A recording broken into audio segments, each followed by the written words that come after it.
কোনো বাবা মা যদি অকারণেই সন্তানকে জ্বালা যন্ত্রণা করে, যন্ত্রণা সহ্য করতে না পেরে সন্তান যদি বাবার গায়ে হাত তোলে, এ ব্যাপারে ইসলাম কি বলে?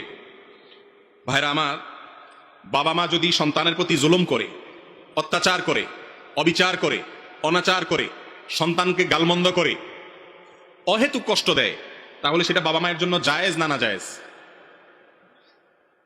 সিদ্ধান্তহীনতা ভুগছেন আপনারা। বাবা মা যদি সন্তানের প্রতি জুলুম করে, কষ্ট দেয়, অবিচার করে, অত্যাচার করে, সেটা বাবা মার জন্য জায়েজ না না জায়েজ? পৃথিবীতে কারোর জন্য এই জুলুমকে আল্লাহ তাআলা হালাল করেন নাই। বাবা মা হয়েছেন ভালো কথা, তাই বলে সন্তানের প্রতি জুলুম করার অধিকার তাদের নাই। কারণ আল্লাহ রাব্বুল আলামিন নিজে তার নিজের প্রতি জুলুমকে হারাম করে দিয়েছেন। হাদিসে কুদসিতে আছে, আল্লাহ রাব্বুল আলামিন বলেছেন, আমি নিজের প্রতি নিজে জুলুমকে হারাম করে দিয়েছি, অতএব তোমরা একে অন্যের প্রতি জুলুম করিও। অনেক বাবা মা আছেন সন্তানের প্রতি জুলুম করেন।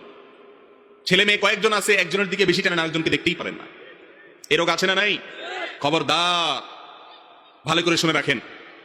নোমান ইবনে বাশির রাদিয়াল্লাহু তাআলা আনহুর বাবার যে হাদিস, নবী সাল্লাল্লাহু আলাইহি ওয়াসাল্লামের কাছে এসে বলেছেন, ইয়া রাসূলুল্লাহ, আমার এক সন্তানকে কিছু সম্পদ দিয়েছি। নবীজি বললেন, তোমার তো আরো আছে সন্তান, সবাইকে দিছো? বলে না, শুধু একজনকে দিস। তখন নবী আলাইহিস সালাম বলেছেন, ইত্তাকুল্লাহ ওয়াদিলু বাইনা আওলাদিকুম আও আবনাইকুম, আল্লাহকে ভয় করো আর সব সন্তানের সাথে ইনসাফ করো, একজনের দিকে বেশি টানবা না।